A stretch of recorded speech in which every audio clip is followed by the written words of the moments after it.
clear this is a full-scale invasion. Rubber bullets, helicopters, armored vehicles.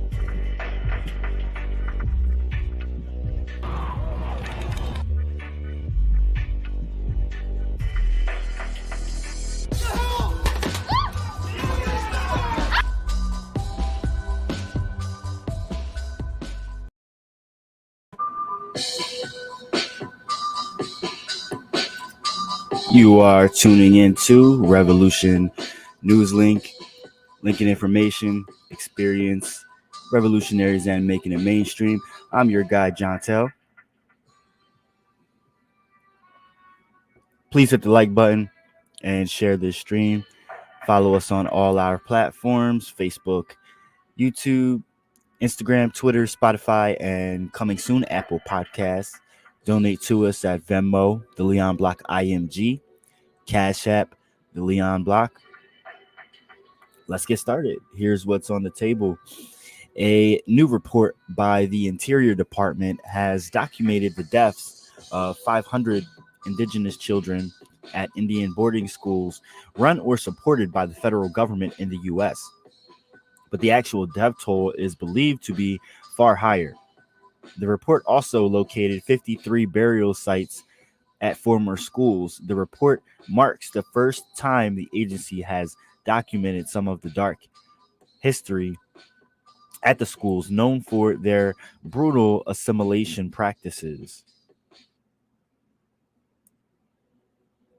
forcing students to change their clothing, language, and culture. The report was ordered by Interior Secretary Deb Haaland, who is a member of the Laguna Pueblo and whose grandparents were forced to attend boarding schools at the age of 8. Haaland spoke the other day saying, quote, "I come from ancestors who endured the horrors of the Indian boarding school assimilation policies carried out by the same department that I now lead. This department was responsible for operating what we now know to be 408 federal boarding schools across 37 states or then territories, including 21 schools in Alaska and 7 in Hawaii.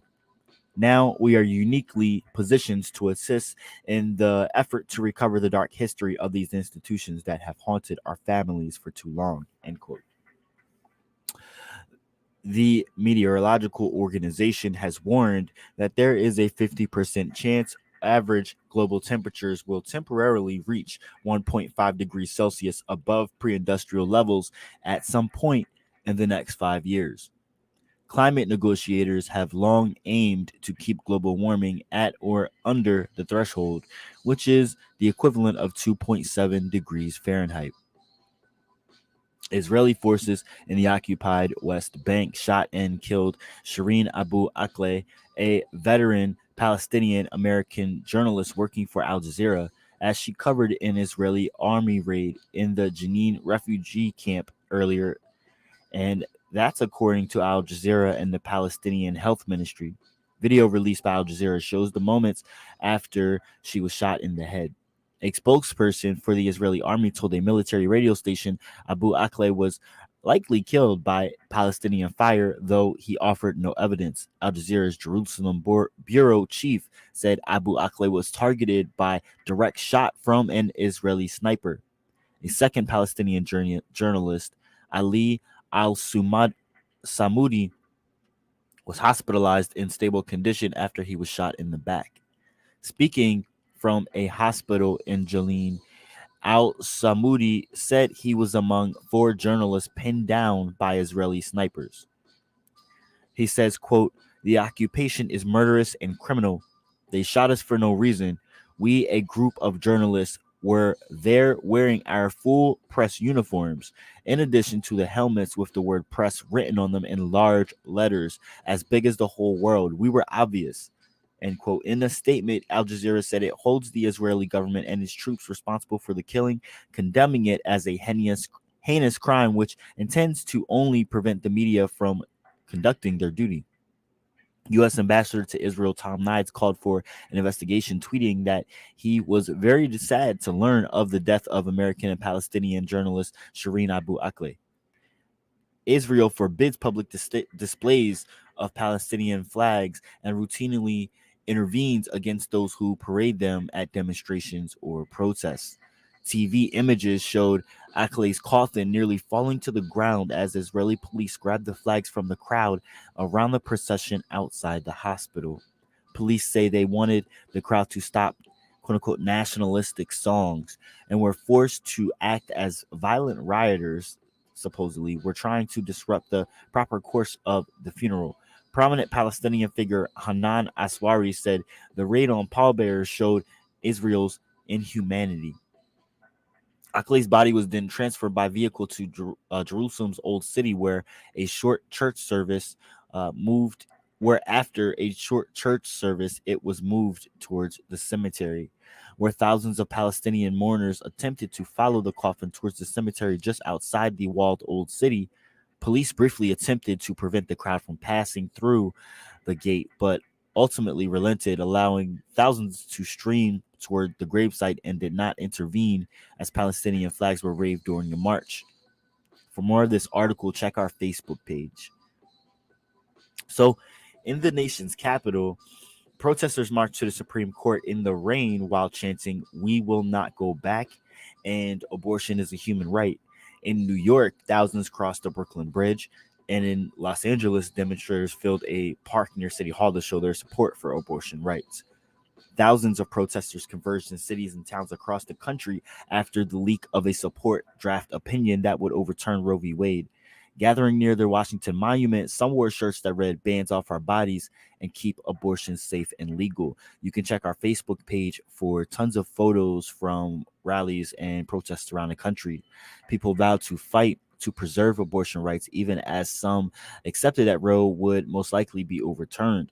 More than 450 marches were set to take place in cities across the country this weekend, including Chicago, Nashville, Austin, Texas, according to Rachel O'Leary Carmona, the executive director of the Women's March, a nonprofit organization that helped coordinate some events.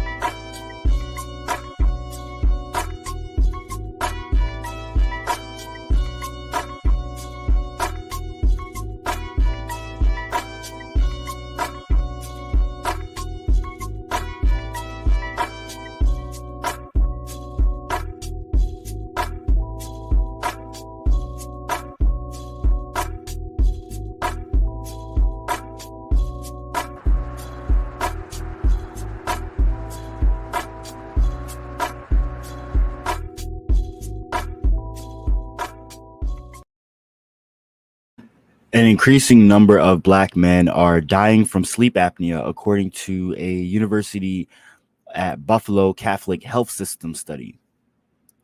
The sleeping disorder, which is very common in the U.S., is one of the most dangerous because breathing patterns can abruptly stop while an individual is in slumber.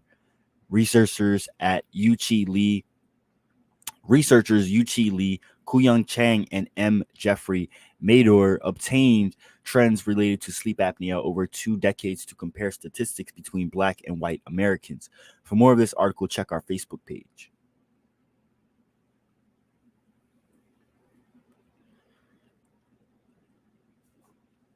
Analysts say over 40% of baby formula products are now out of stock, with some brands near impossible to buy. The shortage is due in part to the closing of a manufacturing plant in Michigan owned by Abbott Nutrition, the nation's largest baby formula manufacturer. The plant was shut down in February over concerns about bacterial contamination following the deaths of 2 babies.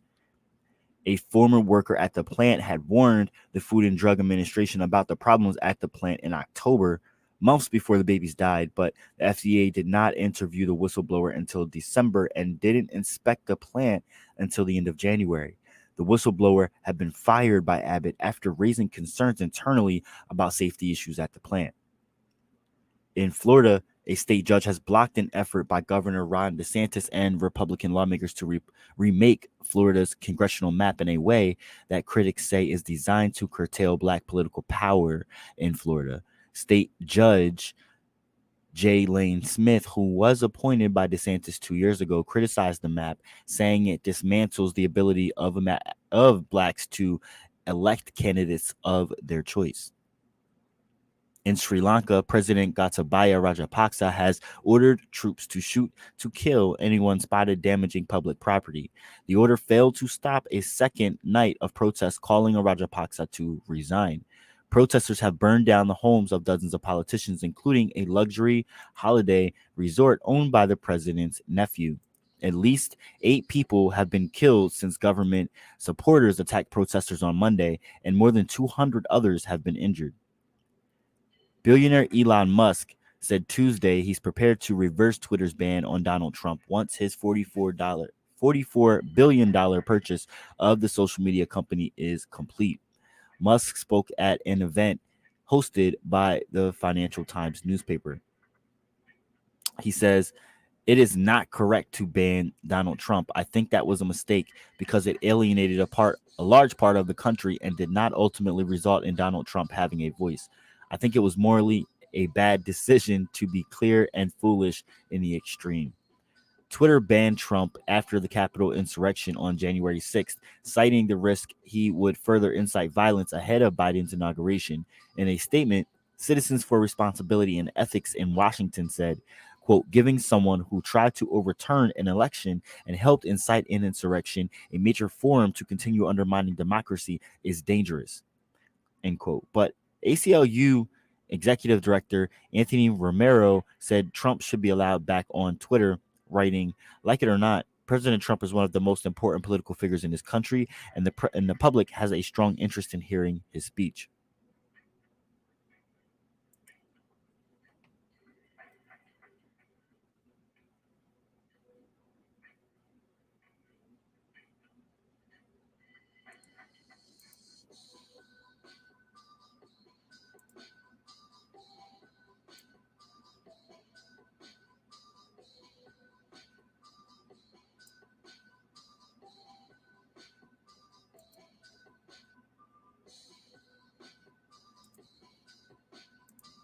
The National Labor Relations Board has filed a lawsuit in federal court to immediately reinstate 7 Memphis Starbucks workers who say they were illegally fired in retaliation for their union efforts. The group became known as the Memphis 7.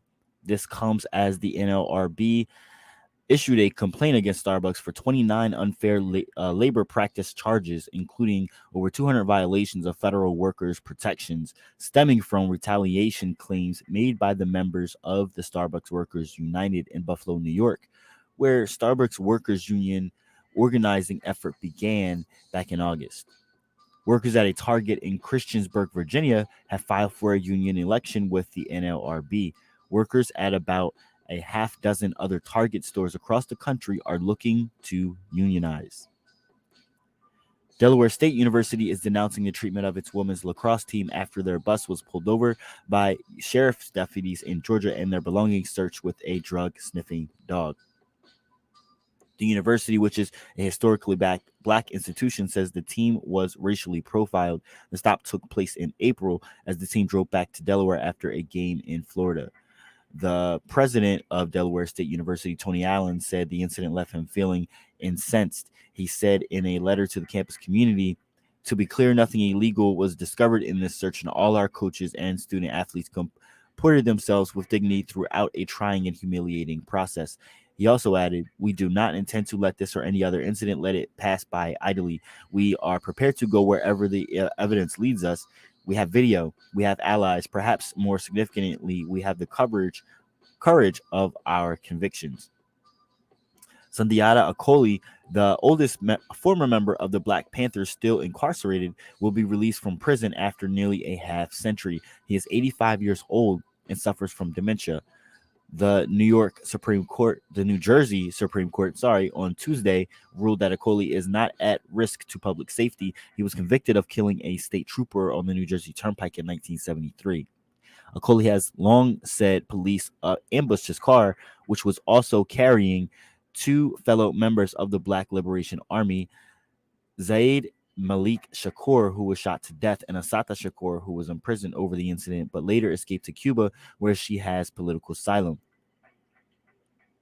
In other news, you can check, as you can see here on our Facebook page, Shakabuna has also been released from prison in Philadelphia after 34 years. He is now a free man.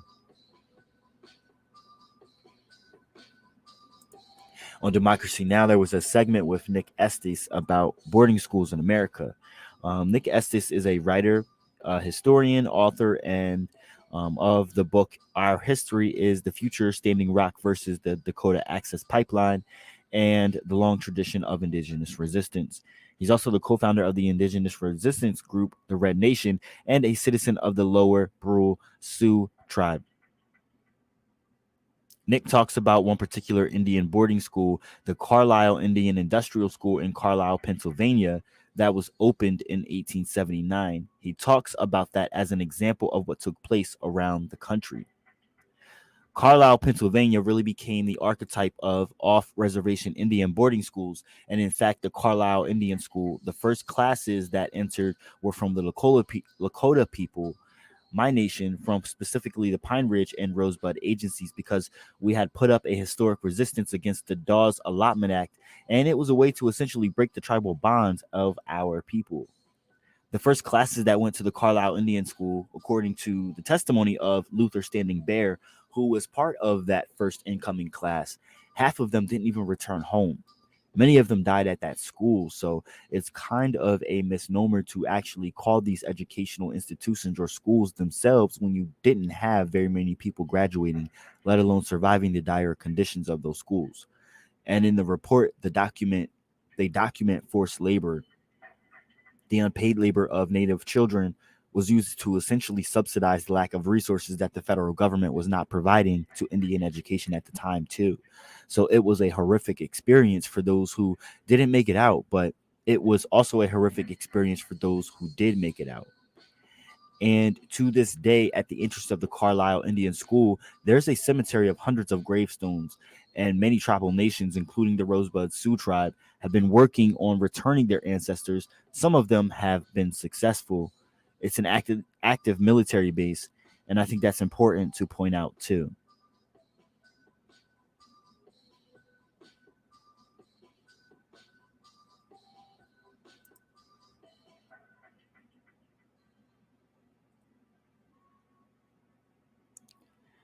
Looking for, there we go, a white gunman motivated by hate and dressed in tactical gear killed 10 people and wounded 3 others Saturday afternoon at Buffalo, New York supermarket.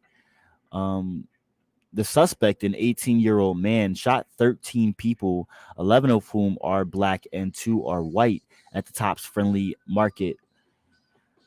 Officials said he streamed the attack on social media. A Twitch spokesperson said the platform has investigated and confirmed that the stream was removed less than 2 minutes after the violence started.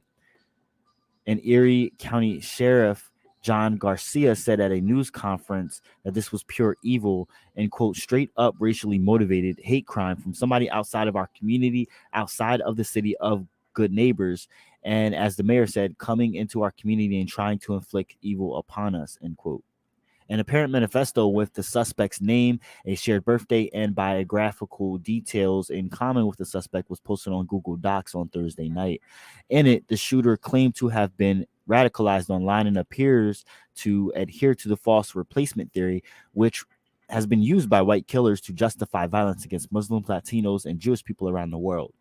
He claims in the document that he was radicalized on an extreme 4chan forum while he was bored at the beginning of the coronavirus pandemic in early 2020. The apparent manifesto espouses the great replacement conspiracy theory that falsely alleges Jews are working to replace white Americans with people of color. It also says Buffalo was targeted because it's the city with the most black residents that's nearest to the author's residence. The manifesto also repeatedly references the gunman in the 2019 shooting at a mosque in Christchurch, New Zealand. A senior law enforcement official told NBC News that authorities were working to verify its authenticity. We are aware of the manifesto allegedly written by the suspect, and we're working to definitively confirm that he is the author, the law enforcement official said. A senior law enforcement official said authorities were working to verify the document's authenticity. The suspect, Peyton S. Gendron of Conklin, New York, was arraigned Saturday evening in Buffalo court on one count of murder in the first degree. He was remanded without bail, and a felony hearing was scheduled for Thursday morning. In a written statement, Attorney General Merrick B. Garland said the Justice Department is investigating this matter as a hate crime and an act of racially motivated violent extremism.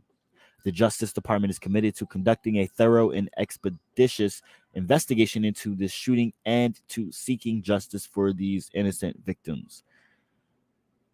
The worst nightmare. Buffalo Mayor Byron Brown said the suspect is hours away and drove to Buffalo to commit the crime. This is the worst nightmare that any community can face, he said. A heavily armed man wearing tactical gear went to the store on Jefferson Avenue at about 2:30 p.m. and opened fire in the parking lot. He fatally shot 3 people and wounded 1 before entering the store and continuing to shoot. A security guard fired, but the rounds didn't appear to penetrate the suspect's ballistic gear. The suspect returned fire and fatally shot the security guard, officials said. The suspect then walked through the store shooting. Responding Buffalo officers engaged the suspect in the store's vestibule, and the man responded by putting a gun to his neck. The officers talked him into surrendering. The suspect removed some of his tactical gear before officers took him into custody. 4 store employees, including the security guard who was a retired Buffalo officer, were among the 13 people shot. ECMC Hospital in Buffalo said it was treating 3 victims and all were stabilized. 1 patient was discharged Saturday night. New York State Senator Tim Kennedy said in a tweet that the son of one of his staff members was among the victims. She's still sitting in a hospital waiting room because her beautiful, extraordinary son was shot while he was simply doing his job, he said in a statement. Additional information about the victims has not been released, but Jennifer Took said she and her cousin were shopping at Tops when she heard multiple shots coming from the front of the store. He stopped and shot again, stopped and started shooting again, Took said.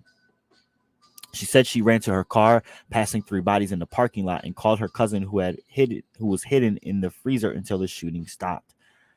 I'll have this in my head for the rest of my life, she said. I don't know if I'll ever go into a grocery store or a store. Replacement theory, the conspiracy cited in Gendron's apparent manifesto, has roots that date back to the early 20th century, but today people are more likely to know it from the French writer Renard Camus's 2011 essay, the title of which translates to The Great Replacement, according to the anti-hate group ADL. In it, the writer argues that immigrants from the Middle East and Africa are replacing native white Europeans, which he says will lead to the extinction of the white race, the ADL says. White supremacists have adopted and promoted the Great Replacement theory, according to ADL, which said in a statement that the document's language closely echoes the themes of previous rants posted by white supremacist shooters and refers repeatedly to the virulently racist and anti-Semitic Great Replacement conspiracy theory. In the document, the writer claims he was radicalized on an extremist 4chan forum while he was bored at the beginning of the coronavirus pandemic in early 2020. The tenets of The theory had been referenced by other mass shooting suspects, including the 2018 fatal shooting of 11 people at the Tree of Life Synagogue in Pittsburgh and the shooting that killed one and wounded 3 others in California in 2019. The gunman accused of killing 23 people and wounding numerous others at a Walmart in El Paso, Texas in 2019 also referenced the claim that white people are being replaced. The suspect told police that he was targeting people of Mexican descent, and a document linked to him expressed support for the Christchurch attack. According to court documents, the suspect appeared to have the N-word written or etched on one of his weapons, according to law enforcement sources. And one firearm also said, "Here's your reparations," according to photos of the weapons that a law enforcement source confirmed belonged to the suspect.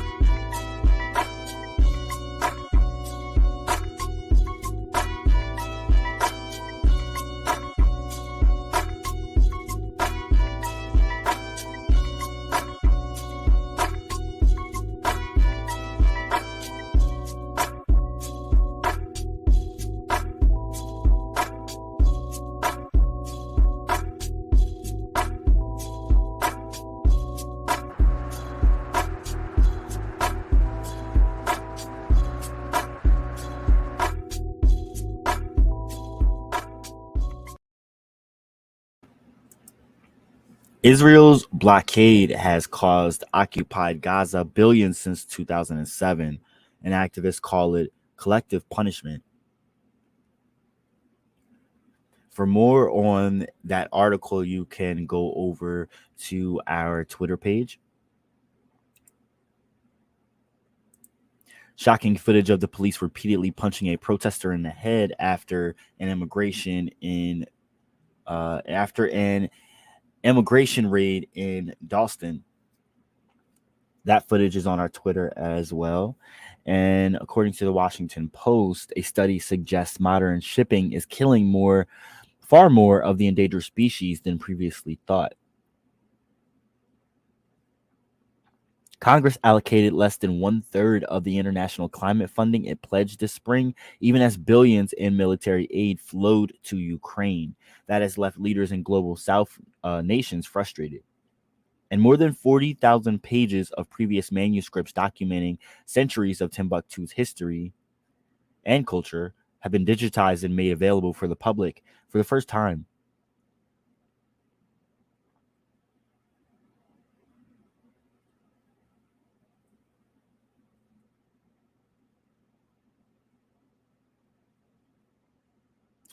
Bland Tadassa was watching a movie in his boxers one November night when he heard police at the door. The officer said they were responding to a call of domestic incidents by his neighbor's garage and saw footage of a woman crying, running from what appeared to be his property. They asked if they could search his home. Tadassa refused. He had no criminal record and questioned whether the cops had the right address, noting that his mother and cousin, the only women who lived there, were away. Tadassa felt his heart pounding as an officer pushed past him to search his home anyway. Alone at his North Minneapolis home, the 34-year-old black man feared that he could be hurt or killed if he tried to stop them. Tadassa said, "We needed a warrant," police wrote in a case report. It was explained that due to extenuating circumstances, officers could check for the victim of domestic assault. Police found no evidence of wrongdoing. After they left, Tadassa filed a complaint with the city's Office of Police Conduct Review, OPCR, a panel of citizen and police appointees who review complaints. He said, "I thought I was going to die. I did everything to stay alive," Tadassa wrote to the office. "I can't even stay safe in my house from cops in this city." On December 30th, 7 weeks later, he received a letter stating that the office had decided not to proceed with his case. Even as a global spotlight has been trained on the Minneapolis Police Department since George Floyd's killing 2 years ago, the overwhelming majority of people who filed complaints with the OCPR have not seen their cases lead to disciplinary action. As Tadassa tried to stop what he believed was an illegal search, an illegal search. The Minnesota Department of Human Rights, MDHR, was conducting an investigation of its own that found that the MPD had engaged in a pattern of discrimination against Black residents that included disproportionately higher rates of searches and use of force. The Human Rights Report released last month zeroed in on the decade-old OPCR, concluding that it lacks independence from the police department and improperly investigates about 50% of police misconduct complaints. Cases like Tadasa's are routine, the sort that without a shooting or dramatic video tend to not make the news, but they offer a window into how seemingly mundane interactions between police and Black residents fuel distrust and fear at a time when the MPD needs community relationships more than ever to address the city's spike in violence. The city says the OPCR investigated 1,341 complaints filed between 2020 and 2021. 48 cases resulted in disciplinary action or decisions from the police chief during that time. The office, housed in the Department of Civil Rights, investigates complaints, and a joint panel of 2 civilians and 2 sworn members of the police department gives a recommendation on whether the case has merit. From there, only the police chief has the authority to take disciplinary action.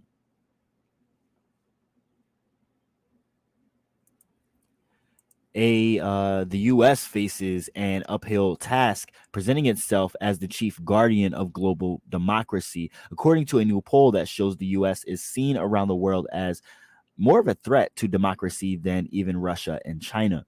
You can find more of this article on the Leon Block Facebook page.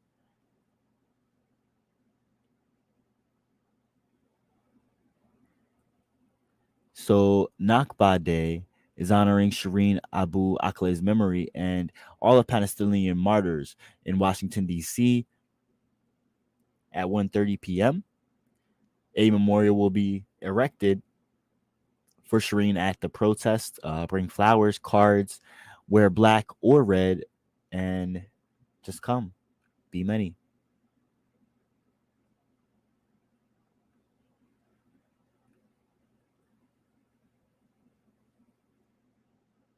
And that is today. Sorry, May 15th, 2022, 1:30 p.m. Eastern Standard Time, and that is at the Lincoln Memorial. In other news, Trader Joe's workers in Massachusetts are organizing to form the company's first ever union. They say Trader Joe's has repeatedly slashed pay and benefits and neglected safety issues in recent years. They're unionizing to make the company live up to its own values.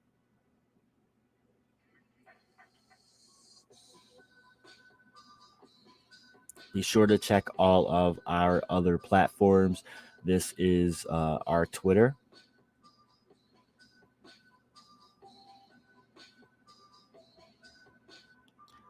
A lot of the articles from this stream you can check out on our Twitter and our Facebook page. Don't forget to check our Facebook as well and our Instagram. Sorry. We have tons of material, content, information, news, history, all kinds of stuff for you to check out. Bernice King left a tweet about the shooting in Buffalo saying it is very telling if your response to 10 people being murdered by an admitted white supremacist in a country where indigenous people were slaughtered, African Black people enslaved, and racism and racist propaganda persist is what about Black on Black crime? Ben Crump, many people tweeting about it. Make sure you check out our Spotify page where we just came out with a new episode earlier this evening.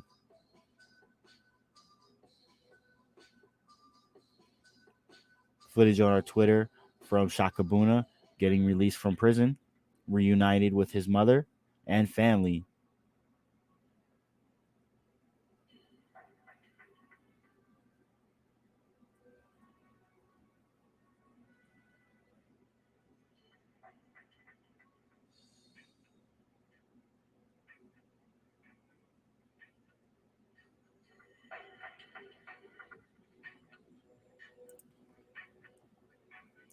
All y'all support means a lot, but we can't do it without y'all. So to help us grow and to keep us going, please consider donating to the services at the bottom of the screen. Every dollar goes a long way. If you have stories that need to be exposed or events that need shared, please email us at theleonblock@gmail.com. Follow us on social media, Facebook, Twitter, YouTube, Instagram, Spotify. Just search the Leon Block, y'all. And that is all we have for the moment. Stay tuned for more. This is a Revolution News Link.